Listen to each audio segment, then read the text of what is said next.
Welcome back. I am R K Srivastava.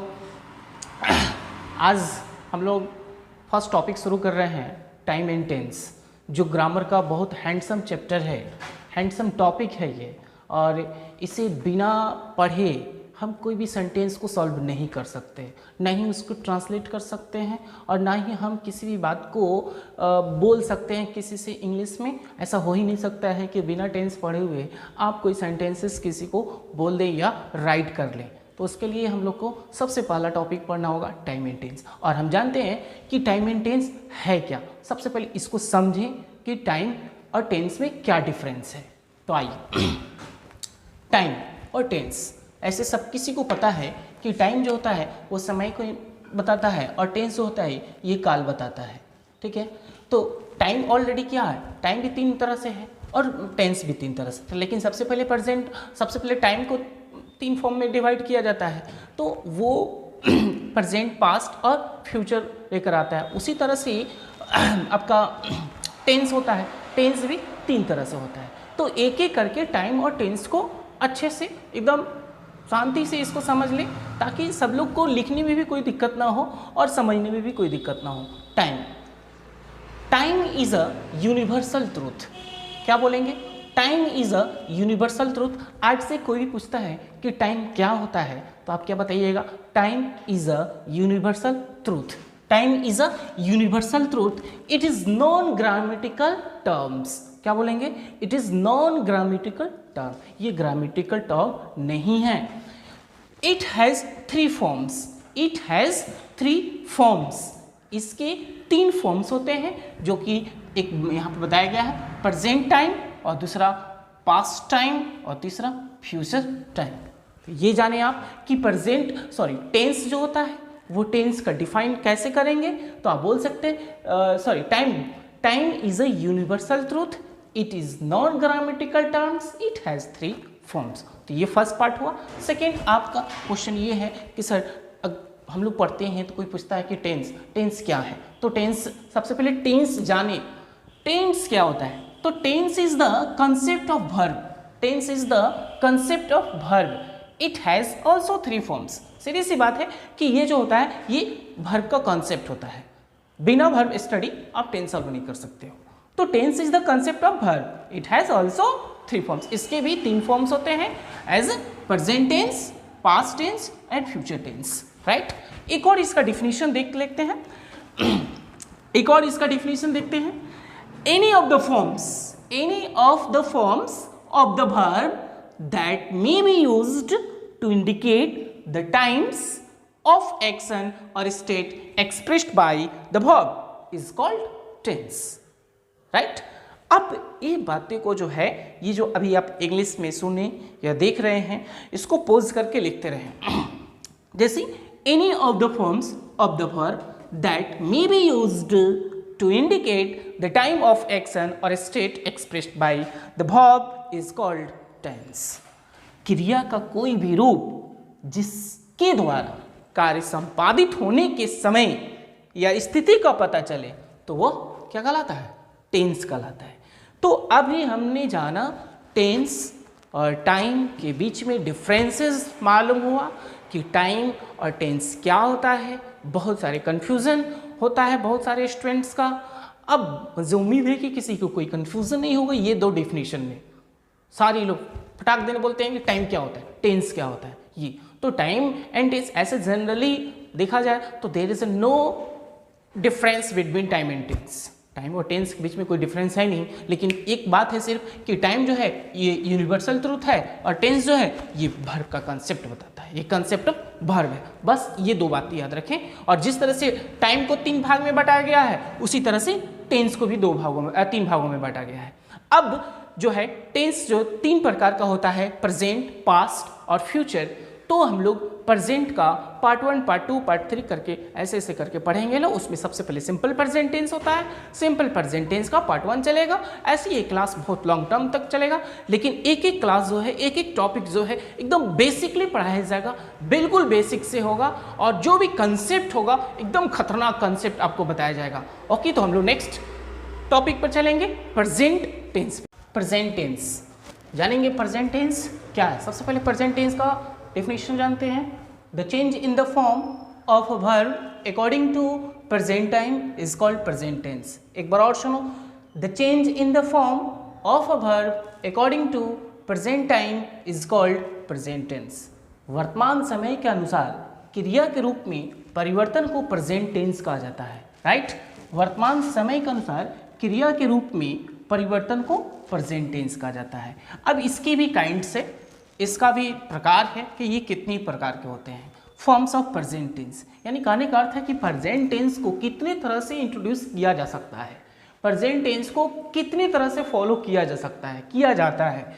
तो जैसे 4 तरह से, तो प्रेजेंट इंडेफिनिट टेंस, और प्रेजेंट इंडेफिनिट टेंस तो हो गया।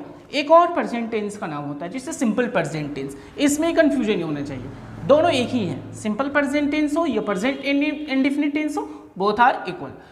प्रेजेंट कंटिन्यूअस टेंस या प्रेजेंट इम्परफेक्ट टेंस या प्रेजेंट प्रोग्रेसिव टेंस। फिर से इस 2 नंबर का सुन लीजिए, present continuous tense, present imperfect tense, present progressive tense. तीसरा पार्ट होता है प्रेजेंट परफेक्ट टेंस, और चौथा पार्ट होता है प्रेजेंट परफेक्ट कंटिन्यूअस टेंस। जिनको लिखना है वो लिखते रहें, इसको जूम करके पॉज करके लिखें। उसके बाद देखिए, अब प्रेजेंट जो टेंस है इसका 4 प्रकार है। उसका first indefinite tense, present indefinite. तो एक एक करके हम चारों को पढ़ लेंगे, आसानी से पढ़ लेंगे, और जो भी पढ़ेंगे वो बेसिक से पढ़ेंगे और पूरी कंसेप्ट क्लियर करते हुए पढ़ेंगे। अब देखते हैं कि प्रेजेंट इंडेफिनिट टेंस का जो इंडेफिनिट टेंस है ये क्या है, इसको समझें। प्रेजेंट इंडेफिनिट टेंस का भी डिफिनीशन के साथ साथ समझेंगे। The sentence which denotes the present time in its simplest form is said to be in present indefinite tense. फिर से एक बार, the sentence which denotes the present time in its simplest form is said to be in present indefinite tense। इसको हिंदी में देखिए, जिस वाक्य से किसी काम का वर्तमान में होना मालूम हो तो वह वाक्य प्रेजेंट इंडेफिनिट टेंस में होगा। फिर से, जिस वाक्य से किसी काम का वर्तमान में होना मालूम हो तो वह वाक्य प्रेजेंट इंडेफिनिट टेंस में होना कहा जाएगा या होगा, राइट। तो अब प्रेजेंट इंडेफिनिट टेंस का भी डिफिनीशन जान गए, इसके बारे में जान गए, प्रेजेंट टेंस के भी बारे में जान गए, तो एक एक करके डिफिनीशन जितने भी था वो सब हम लोग जान गए। अब सवाल है कि सर आखिर प्रेजेंट इंडेफिनिट टेंस जो होगा या सिंपल प्रेजेंट टेंस, यहाँ सिंपल प्रेजेंट टेंस भी लिखा जा सकता है, सिंपल प्रेजेंट टेंस भी लिखा जा सकता है, ठीक है। तो सिंपल प्रेजेंट टेंस हो या इंडेफिनिट हो ये सेम होता है। तो सर अब इसकी पहचान कैसी होगी, तो किसी भी वाक्य को कैसे पहचानेंगे, किसी भी सेंटेंस को कैसे पहचानेंगे कि ये जो है ये प्रेजेंट कंटिन्यूअस का है और ये जो है प्रेजेंट इंडेफिनिट का या परफेक्ट का, ये जो भी है परफेक्ट कंटिन्यूअस टेंस का। तो किसी भी चीज़ का पहचानने के लिए उसकी पहचान जरूरी होना चाहिए। तो जैसे पहचान के लिए हम सिंबल का यूज करते हैं, सिंबल यानी पहचान।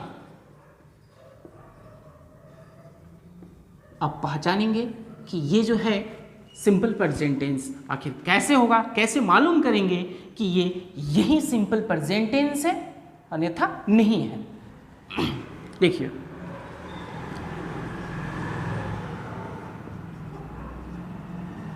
जिस हिंदी क्रिया के अंत में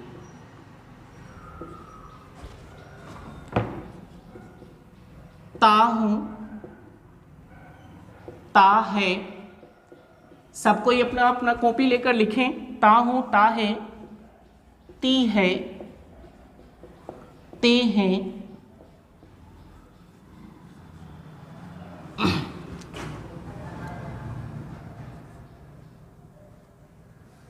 इत्यादि हो तो वह सिंपल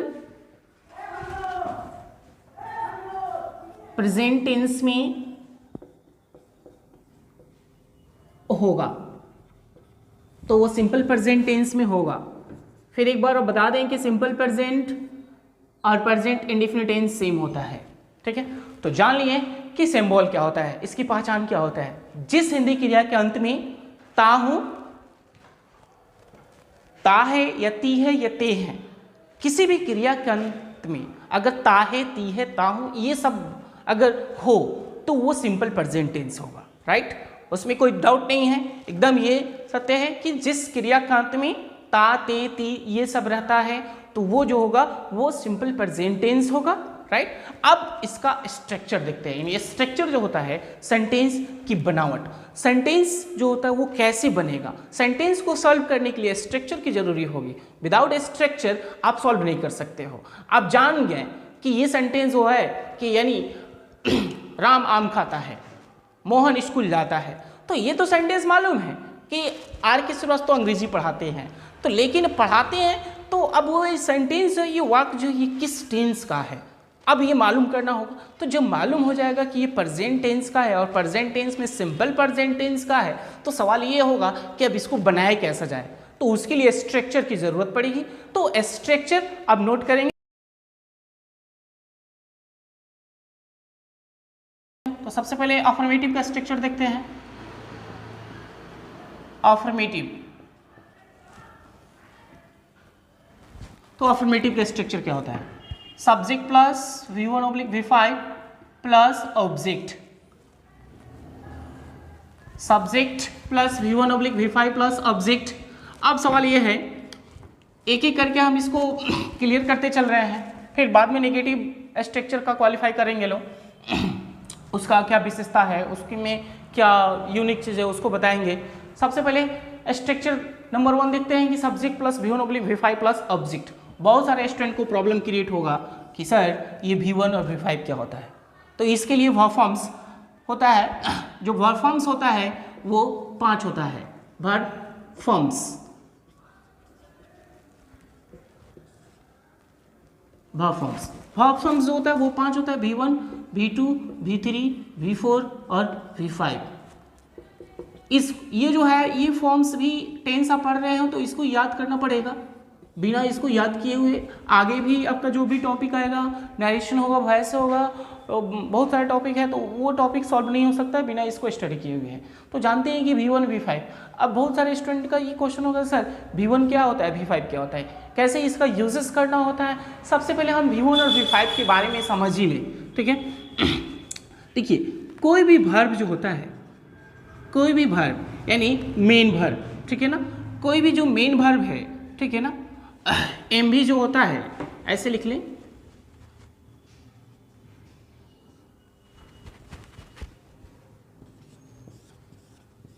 कोई भी मेन वर्ब जो होता है वो प्लूरल फॉर्म में होता है, वो ऑलरेडी क्या होता है, प्लूरल होता है, वो ऑलरेडी प्लूरल होता है और उसका सिंगुलर बनाया जाता है, और उसका क्या बनाया जाता है, सिंगुलर बनाया जाता है। तो जब किसी भी एमबी में अगर एस या ईएस अगर जोड़ देते हैं, एस या ईएस अगर ऐड होता है उसमें, तो वो सिंगुलर हो जाता है, तो वो सिंगुलर होता है। ये बात दिमाग में होना चाहिए कि कोई भी जो भी वर्ब होता है, जो भी मेन वर्ब है वो प्लूरल होता है, और उसका सिंगुलर बनाने के लिए हमको एस या ईएस का यूजेस करना होगा। राइट, कोई दिक्कत यहाँ तक नहीं, दिक्कत होना चाहिए। अब एक और यहाँ पे कंसेप्ट जानिए। कोई भी संज्ञा जो होता है, जिस तरह से कोई भी संज्ञा जो है वो सिंगुलर फॉर्म में होता है, उसी तरह से कोई भी वर्ब जो होता है ये जस्ट इसका अपोजिट है। कोई भी वर्ब होता है वो प्लूरल फॉर्म में होता है, कोई भी वर्ब जो होता है वो प्लूरल फॉर्म में होता है, और कोई भी नाउन जो होता है वो सिंगुलर होता है, आवश्यकता के अनुसार उसका प्लूरल बनाया जाता है। उसी तरह से वर्ब जो होता है ऑलरेडी प्लूरल होता है और आवश्यकता के अनुसार उसका सिंगुलर बनाया जाता है। लेकिन यहाँ बात है कि नाउन को प्लूरल बनाने के लिए एस से ईएस का यूज किया जाता है, लेकिन वहीं पे वर्ब का सिंगुलर बनाने के लिए एस या ईएस का प्रयोग किया जाता है। ये माइंड में रखिए। तो अब ये सवाल है कि सर अब कौन सा सब्जेक्ट के साथ V1 का यूज करें और कौन सा सब्जेक्ट के साथ V5 का यूज करें, ये भी मालूम चलेगा। यहां लिखते हैं I, we, you, they and plural name। फिर यहां लिखते हैं C, ही, इट और सिंगुलर नेम। अब यहां पे क्लियर हो जाएगा। तो ये जितने हैं I, we, you, they and plural name, इनके साथ V1 का यूज होगा, राइट। इनके साथ V1 की यूज होगा। इसमें कहीं आपको एक क्वेश्चन क्रिएट हो रहा होगा कि सर एक जो क्वेश्चन है यहाँ पे पूछना है कि सर आई तो सिंगुलर है, राइट, ठीक है, आई जो है सिंगुलर, बात सही है। सिर्फ तीनों पर्सन में आई एक ऐसा है जो एक्सेप्शन में होता है और आई सिंगुलर होने के बावजूद भी सिंपल प्रेजेंट टेंस में भर प्लूरल लेता है, राइट। देखिए यहाँ पे उसके बाद देखिए वी जो है ये प्लूरल फॉर्म में है, ये सब्जेक्ट जो है ये प्लूरल है, यानी पीएस लिखे हैं तो इसका अर्थ ये समझिए प्लूरल सब्जेक्ट हुआ, ठीक है ना। यू भी प्लूरल है, दे भी प्लूरल है और प्लूरल नेम हो सकता है, कुछ भी नेम हो सकता है, यहाँ पर कुछ भी हो सकता है। और मालूम है कि जब V1 का यूज यहाँ कराया गया तो V1 ऑलरेडी क्या है, ये प्लूरल है, इसलिए इनका यूज इनके साथ होगा। अब इसका प्रैक्टिस कराएंगे, जोरदार प्रैक्टिस होगा। और उसके बाद देखिए सी, ही, इट और सिंगुलर नेम, इनके साथ जो होगा, इनके साथ वर्ब का पांचवा रूप का यूज होगा, जिसमें यह बताया जाता है कि वर्ब का 5 रूप कैसे होगा। यानी V1 में अगर जोड़ते हैं एस या ES तो ये हो जाता है V5। अंडरस्टैंड? बिल्कुल, ये किसी भी V1 में अगर एस या ES जोड़ देते हो तो ये V5 बन जाएगा। ये टॉपिक जो है, ये जो लाइन्स है, सिर्फ आपकी 12th के लिए नहीं है, मैट्रिकुलेशन के लिए नहीं है, किसी भी स्टैंडर्ड क्लास, ये हाई लेवल के लिए भी है। बड़े से बड़े एग्जाम में ये ऐसे ऐसे क्वेश्चन होता है। बहुत ऐसे लोग होते हैं जो सब्जेक्ट और वर्ब ये कॉम्बिनेशन नहीं बैठा पाते हैं और इससे जाकर बहुत सारे एरर्स हो जाती है। ये सब जब आप हाई क्लास में जाते हैं, जैसे कॉमन एरर को सॉल्व करेंगे, उसमें भी प्रॉब्लम क्रिएट होता है। ये तो सिर्फ 12th का सिलेबस स्टार्ट किए हैं, लेकिन ये 12th के लोग के साथ साथ जो कम्पिटिटिव एग्जाम में जो लोग बैठते हैं, जो आगे भी सीखने वाले जो लोग हैं, वो भी इस वीडियोस को आराम से देख सकते हैं और उसको देखकर इसको पॉज करके इसको समझ सकते हैं, लिख सकते हैं। सबसे जरूरी, मैंने पहले ही बताया था, डेफिनेशन उतनी कोई ज़रूर नहीं है, डेफिनेशन लिखा दिया गया है, ठीक है ना। कोई अगर पूछता है तो बताने के लिए, लेकिन जो चीज़ जानना जरूरी है वो यहाँ पे ही, ये कंसेप्ट जानना जरूरी है। ये कंसेप्ट के बिना आपका कुछ नहीं हो सकता है। ये कंसेप्ट बहुत जरूरी है, बहुत जरूरी है। ऐसे जब प्रैक्टिस होने लगेगा तब और मज़ा आएगा। अभी तो बहुत काम बाकी है, अभी तो स्टार्ट हो रहा है। बहुत सारे लोगों को कन्फ्यूज़न हो रहा होगा कि सर कैसे बता रहे हैं, ठीक है, लेकिन कन्फ्यूज़न की कोई बात नहीं है। अभी किसी किसी को ये भी लग रहा होगा कोई सेंटेंस नहीं दिए, कोई एग्जाम्पल नहीं दिए। कोई ऐसे भी पढ़ते हैं डायरेक्ट इंस्ट्रक्शन लिखाया गया, यहाँ पे एग्जाम्पल लोड कर दिया गया। अब डायरेक्ट एग्जाम्पल होता है तब तक उसको बाउंस कर जाएगा, भाई ये यहाँ आई के साथ इट कैसे लगा, आई के साथ गो कैसे लगा, सी के साथ गोज कैसे लग जाएगा। तो पहले उसको समझ लें, समझने के बाद तब हम एक्सरसाइज करें, मज़ा आएगा। सबसे पहले किसी भी चीज़ को, कोई भी काम करने से पहले उसको सोचे समझे तब डन करो। तो ये क्लियर हो गया कि आई, वी, यू, दे और प्लूरल नंबर के साथ V1, she, he, it and singular number के साथ V5 का यूज़ होता है। अब चलिए प्रैक्टिस करो। तो प्रैक्टिस सबसे पहले मैं यहाँ हिंदी में लिखता हूँ कुछ सेंटेंस, इसको बनाया जाए। मैं अंग्रेजी पढ़ता हूँ। सबका यूज अप भी होगा, बहुत लॉन्ग टर्म तक ये प्रेजेंट इंडेफिनिट चलने वाला है। ये पार्ट 1 में भी 2 पार्ट करके वीडियोस तैयार किया जाएगा। ये पार्ट 1 है सिंपल प्रेजेंट टेंस का, लेकिन एक ही वीडियोस में ये कंप्लीट नहीं होने वाला है, इसलिए इसको 2 पार्ट में, 3 पार्ट में किया जा सकता है, क्योंकि मैं सिर्फ टेंस को ही 2.5 महीने में क्लास ओवर करता हूँ। यहाँ पे फास्ट किया जा रहा है। देखिए समय कहाँ से कहाँ आ गया, लॉकडाउन क्या क्या कर दिया। मैं अंग्रेजी पढ़ता हूँ, हम लोग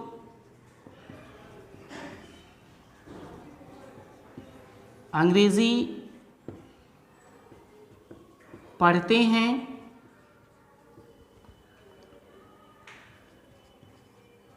तुम या आप, देखो ये जो शब्द है तुम या आप, इसका इंग्लिश जो होता है सेम होता है, कोई दिक्कत नहीं है। अगर आप एक बात यहाँ पे बोलना चाहेंगे, जैसे हिंदी में आप अगर किसी को तुम बोल दो, किसी को भी तुम बोल दीजिए तो उसको बुरा लगेगा ना। और उसको आप बोल दीजिए तो उसको अच्छा लगेगा, लेकिन वही इंग्लिश में अगर बोल दीजिए यू किसी को बोल दीजिए, सीनियर हो या जूनियर हो यू, तो उसे अच्छा लगेगा, वो लगेगा यार कोई बात नहीं है। लेकिन अब वो उसका मेंटेलिटी क्या, वो यू ही तुमको तुम ही बोलकर वो कुछ भी बोल सकता है, यू कर रहा है, तो वहाँ पे आप योर ना लगाइएगा। योर जो होता है उसका पोसेसिव बन जाता है, ठीक है।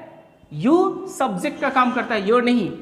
तो तुम या आप अंग्रेजी पढ़ते हैं या पढ़ते हो,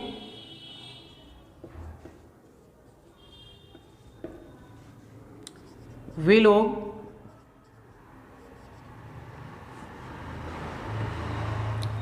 अंग्रेजी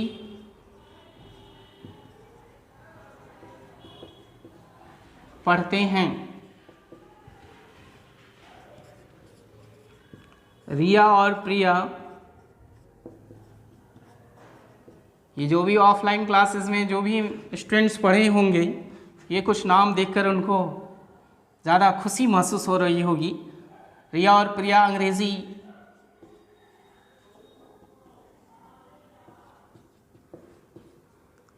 पढ़ती हैं, ठीक है। वह अंग्रेजी पढ़ता है, वह अंग्रेजी पढ़ता है, वह अंग्रेजी पढ़ती है। रिया अंग्रेजी पढ़ती है। मैं यहाँ पे ट्रांसलेशन बता रहा हूँ, कुछ सीनियर स्टूडेंट होंगे तो उनको थोड़ा सा ये लग रहा होगा कि सर डायरेक्ट ट्रांसलेशन क्यों बता रहे हैं, लेकिन आपको ये मालूम होना चाहिए कि जो हम जिस स्टेट्स में हैं, बिहार में हैं, और ये डिस्ट्रिक्ट वेस्ट चंपारण है, यहाँ के स्टूडेंट विदाउट ट्रांसलेशन कुछ समझते नहीं हैं।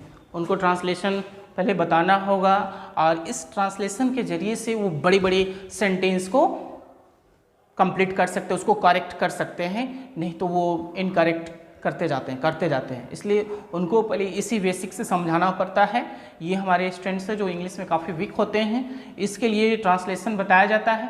बहुत सारे वीडियोज़ में बहुत सारे लोग ये बोलते हैं कि सर ये सिंबल की कोई ज़रूरत नहीं होती है, सिंबल नहीं देना चाहिए, परिचय इसका नहीं देना चाहिए। लेकिन नहीं, जब तक स्टूडेंट इसके बारे में जानेगा नहीं, जैसे आपको यहाँ पे क्लियर हो गया कि ये वाक्य के अंत में, यानी जो वर्ब है इस क्रिया का अंत में ता हूँ है, ते है ना, ये सब जो है ती है, तो इससे ये मालूम तो हो गया ना कि ये जो सेंटेंस है ये सिंपल प्रेजेंट टेंस में है। अगर यही चीज़ अगर उसको मालूम नहीं कराया गया तो फिर ये बात। अब एक एक करके हम इसको ट्रांसलेट कर लेते हैं, यानी इसको बना लेते हैं। तो सबसे पहले इस ट्रांसलेशन बनाने का जो फंडामेंटल जो होता है, की जो होता है, बेसिक जो है उसको जाने। सबसे पहले हम सब्जेक्ट को ढूंढते हैं, सब्जेक्ट को। आखिर सब्जेक्ट है क्या? मैं, तो लिखेंगे आई, राइट आई, और उसके बाद अंत में जाते हैं तो क्रिया है पढ़ता हूँ, राइट, पढ़ता हूँ। सिंपल प्रेजेंट टेंस में कभी भी इज एम आर का प्रयोग नहीं होता है। आप देख रहे हो कि हु लगा है तो हम आई एम कर दें, बहुत सारे लोग का ये होता है आई एम, तो आई एम यहाँ पे नहीं होगा। तो मैं अंग्रेजी पढ़ाता हूँ कि सब्जेक्ट के बाद तुरंत वाक्य के अंत में जाया जाता है, वहाँ पे देखें क्रिया है तो पढ़ता हूँ। तो अब यहाँ पे देख रहे हैं ना कि बताया गया है कि आई के साथ कौन सा लगेगा? V1। आई सिंगुलर है, ये एक्सेप्शन में है इसलिए ये सिंगुलर है, लेकिन उसके बावजूद भी भर का प्लूरल फॉर्म हो रहा है। तो आई टीच, सॉरी पढ़ता हूँ, तो आई रीड। अब जब वर्ब जब ढूंढ लिए, सब्जेक्ट के बाद वर्ब हो गया, तो हमको क्या चाहिए? ऑब्जेक्ट ही चाहिए ना, अंग्रेजी, इंग्लिश। बना सकते हैं, कोई दिक्कत नहीं। हम लोग अंग्रेजी पढ़ते हैं तो वी रीड इंग्लिश, ठीक है। तुम या आप अंग्रेजी पढ़ते हो, यू रीड इंग्लिश। वे लोग अंग्रेजी पढ़ते हैं, दे रीड इंग्लिश। रिया और प्रिया अंग्रेजी पढ़ती हैं तो रिया एंड प्रिया रीड इंग्लिश। अगर स्पेलिंग कहीं कुछ प्रॉब्लम हो तो आप कमेंट में करके पूछ सकते हैं, वो अंग्रेजी पढ़ता है। ही रीड्स, यहां देखिए जब सब्जेक्ट सिंगुलर तो वर्ब प्लूरल क्यों, वो भी तो सिंगुलर होना चाहिए। He reads English. अब सिंगुलर प्लूरल में कंफ्यूजन नहीं होना चाहिए। ऐसे जब नाउन जब आप लोग पढ़िएगा तो और बेटर समझ में आएगा।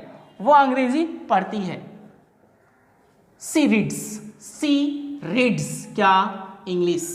सी रीड्स इंग्लिश। रिया अंग्रेजी पढ़ती है, तो रिया रीड्स इंग्लिश। रिया रीड्स इंग्लिश। ये तो हुआ प्रेजेंट इंडेफिनिट टेंस का स्ट्रक्चर नंबर 1। और अफर्मेटिव का, अफर्मेटिव में हमने जाना कि स्ट्रक्चर जो है वो subject plus V1/V5 plus object है। इस V1 और V5 का यूज कैसे होता है इसको हम लोग समझ गए। अगर आपको कोई प्रॉब्लम लगता है तो उसको कमेंट में कीजिए, कमेंट कीजिएगा तो इससे मैं मोटिवेट होऊंगा, ठीक है। अगर आप चाहते हैं कि नेक्स्ट ऐसे आपको मेरा वीडियोस मिलते रहे तो उसके लिए प्लीज सब्सक्राइब करें, लाइक करें। Thank you, okay bye.